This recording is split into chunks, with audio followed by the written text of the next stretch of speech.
প্রিয় শিক্ষার্থী বন্ধুরা, তোমাদের সকলকে স্বাগত জানাই অপূর্ব প্রাইমারি সেন্টার ইউটিউব চ্যানেলে। আজ আমি তোমরা যারা তৃতীয় শ্রেণীতে পড়ো তোমাদের রায় ও মার্টিন প্রশ্নবিচিত্রা, এই প্রশ্নবিচিত্রার বাংলা বিষয় থেকে সেট 14 অর্থাৎ 14 নম্বর যে স্কুলটি রয়েছে সেই স্কুলের প্রশ্ন এবং উত্তরগুলো আলোচনা করব। চ্যানেলে নতুন থাকলে চ্যানেলটাকে সাবস্ক্রাইব করবে, তোমাদের বাড়ির কাউকে বলবে। তোমরা যদি না সাবস্ক্রাইব করতে পারো অবশ্যই যেন সাবস্ক্রাইব করে রাখে। তোমরা আমার চ্যানেলে ক্লাস 4 পর্যন্ত সমস্ত বিষয়ে ক্লাস পাবে। এছাড়া আমাদের যে অন্যান্য যে চ্যানেলগুলো রয়েছে তারও লিঙ্ক এই ভিডিও ডিসক্রিপশানে দেওয়া রয়েছে, সেগুলো যেন সাবস্ক্রাইব করে দেয়, কিংবা তোমরাও সাবস্ক্রাইব করে নিতে পারো। ঠিক আছে, চলো শুরু করছি আজকের ক্লাস। দেখো এখানে স্কুলের নামটা দেখতে পাচ্ছ, ব্যারাকপুর জিএসএফপি স্কুল। ঠিক আছে, 14 নম্বর স্কুল এটা। এর আগে স্কুলের এইরকমই প্রশ্ন এবং তার উত্তরগুলো আলোচনা করে রেখেছি, সেগুলো না দেখে থাকলে অবশ্যই দেখে নেবে। সমস্ত প্লেলিস্টের মধ্যে পেয়ে যাবে। বাংলা বিষয়ের প্লেলিস্টের লিঙ্ক এই ভিডিওর ডিসক্রিপশানে দেওয়া রয়েছে। এছাড়া তোমাদের ইংলিশ, গণিত, এই সমস্ত যে সমস্ত বিষয়গুলো রয়েছে সমস্ত বিষয়েরও এরকমই আলোচনা করছি, প্রশ্ন এবং উত্তর স্কুল ধরে ধরে, সেগুলোরও প্লেলিস্ট লিঙ্ক এই ভিডিওর ডিসক্রিপশানে দেওয়া রয়েছে, চাইলে ওগুলো গিয়ে দেখতে পারো। দেখো কি বলা রয়েছে, সঠিক উত্তরটি টিক চিহ্ন দাও। ক দাগের প্রশ্ন দেখো, একের দাগের ক আর কি, চারিদিকে ধু ধু হু হু করছে, এখানে ধু ধু হবে সঠিক উত্তর। চারিদিকে ধু ধু করছে। সে কাঁদো কাঁদো গলায় মুখে চোখে বলল, গলায় হবে উত্তরটা।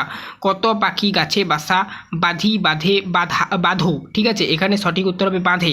কত পাখি গাছে বাসা বাঁধে হবে। মাঠ থেকে এরোটো কাঁটা কুটো কাটা নিয়ে বাসা বাঁধে, এখানে হবে মাঠ থেকে কুটো কাটা নিয়ে বাসা বাঁধে। তারপরে দেখো নেক্সট, এলোমেলো বর্ণগুলিকে সাজিয়ে শব্দ তৈরি করো। কি বলা রয়েছে কদ্দাকে দেখো, লিডাল গু, তারপরে দেখো খাপ্রসা খা, তারপরে দেখো রিপ উপকা, তারপরে দেখো মিন ভূপ, তারপরে দেখো সজীবনিত্র। ঠিক আছে, এগুলোকে সাজালে হবে কি, ফার্স্ট এটা দেখো কি বলা রয়েছে, লিডালু গু। ঠিক আছে, এখানে হবে ডালগুলো ডালগুলো, এখানে এটা সাজালে হবে। নেক্সট খা প্রশাখা, এখানে দেখো এটাকে শাখা প্রশাখা সাজালে হবে। ঠিক আছে, তারপর দেখো নেক্সট কি বলা রয়েছে, রিপ উপকা মানে উপকারী, তারপরে দেখো উপকারী। মিনভূপ, তারপরে দেখো এখানে মিনভূপ বনভূমি। ঠিক আছে, এটা হচ্ছে বনভূমি হবে। আর সজীবনিত্র, এটা হচ্ছে সাজালে হবে জিনিসপত্র। ঠিক আছে, জিনিসপত্র, বর্গীজস্বী দন্তন্যস্বী দন্তস পয়তয়রফলা। ঠিক আছে, পতয়রফলা আর কি, জিনিসপত্র। 3 দাগে এবারে যাচ্ছি। এবারে আমরা দেখো 3 দাগে কি বলা রয়েছে, শব্দ ঝুড়ির থেকে উপযুক্ত শব্দ বেছে নিয়ে শূন্যস্থান পূরণ করো। সুন্দর করে একটা ঝুড়ি আঁকা রয়েছে দেখতে পাচ্ছ, তার মধ্যে শব্দগুলো দেওয়া রয়েছে। আরাম, ভাঙে, ভালোবাসে, নেচে, এই শব্দগুলো দেওয়া রয়েছে। দেখো কত দাগে বলা রয়েছে, 3 দাগের কতে, রোজ সকালে আমাদের ঘুম ড্যাশ, এখানে এই যে শূন্যস্থানে, এই শূন্যস্থানে লিখবে তোমরা ভাঙে, অর্থাৎ শূন্যস্থানে যে ভাঙে, এই যে ভাঙে শব্দটা এখানে দেখো এই ঝুড়ির মধ্যে দেওয়া রয়েছে ভাঙে।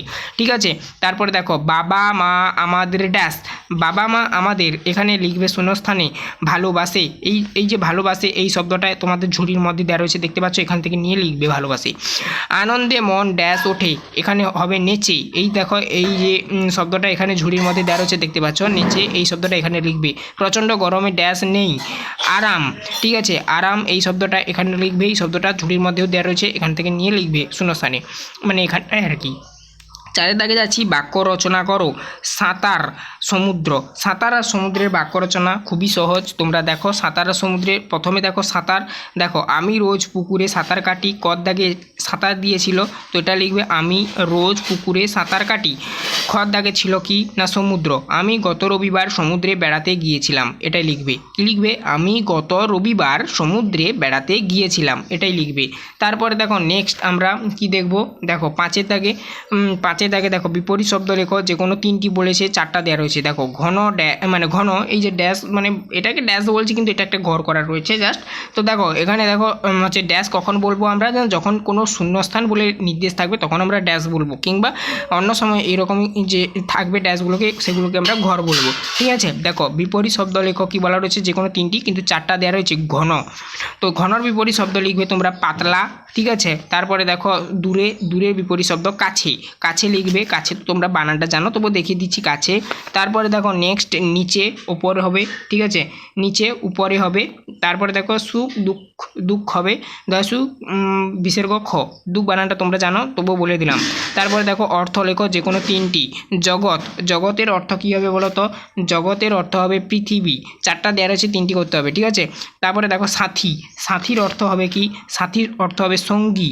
এখানে দেখো পাশে লেখা উচিত ছিল, আর এটা পৃথিবী আমি উত্তরটা সরাসরি লিখে দিয়েছি, এটা জাস্ট ওই শব্দটা তোলা হয়ে গিয়েছিল বলে আমি নিচে দেখিয়ে দিয়েছি সঙ্গী, উত্তরটা হবে, ঠিক আছে। তারপরে দেখো বলাকা, বলাকা মানে পাখির ঝাঁক, তোমরা জানো, আমি দেখিয়ে দিচ্ছি এটা পাখির ঝাঁক হবে। তারপরে দেখো কি বলা রয়েছে হিমেল, হিমেলের অর্থ হবে ঠান্ডা, ঠান্ডা মানে হিমেল বা হিমেল মানে ঠান্ডা, যাই বলো না কেন, ঘুরিয়ে ফিরিয়ে দিয়ে দেয় যদি তোমরা, এখানে যদি ঠান্ডা থাকে তখন লিখবে হিমেল, আর এখানে যেহেতু হিমেল দেওয়া রয়েছে তোমরা এখানে লিখবে ঠান্ডা। ঘুরিয়ে ফিরিয়ে এরকম দিয়ে দিলেও তোমরা এভাবে তৈরি করে নেবে বা এভাবেই তোমরা লিখবে উত্তরটা। এরপরে দেখো নেক্সট আমরা পরবর্তীতে কি বলা রয়েছে দেখো, একটি বাক্যে উত্তর দাও যে কোনো চারটি। দেখো পর্যটন করেন যিনি তাকে কি বলা হয়? উত্তরটা হবে পর্যটক। তাহলে এটা তোমরা পূর্ণ বাক্যে লিখবে কি না, পর্যটন করেন যিনি তাকে পর্যটক বলা হয়। তারপরে দেখো নেক্সট কি বলা রয়েছে, বাবুই পাখিরা কোথায় বাসা বাঁধে? বাবুই পাখিরা কিন্তু কোথায় বাসা বাঁধে বলো তো? তাল গাছে, তাল গাছে, তোমরা এভাবে লিখবে বাবুই পাখিরা তাল গাছে বাসা বাঁধে। নেক্সট দেখো কি বলা রয়েছে, জুঁই ফুল কোন ঋতুতে ফোটে? টেনে দিবে।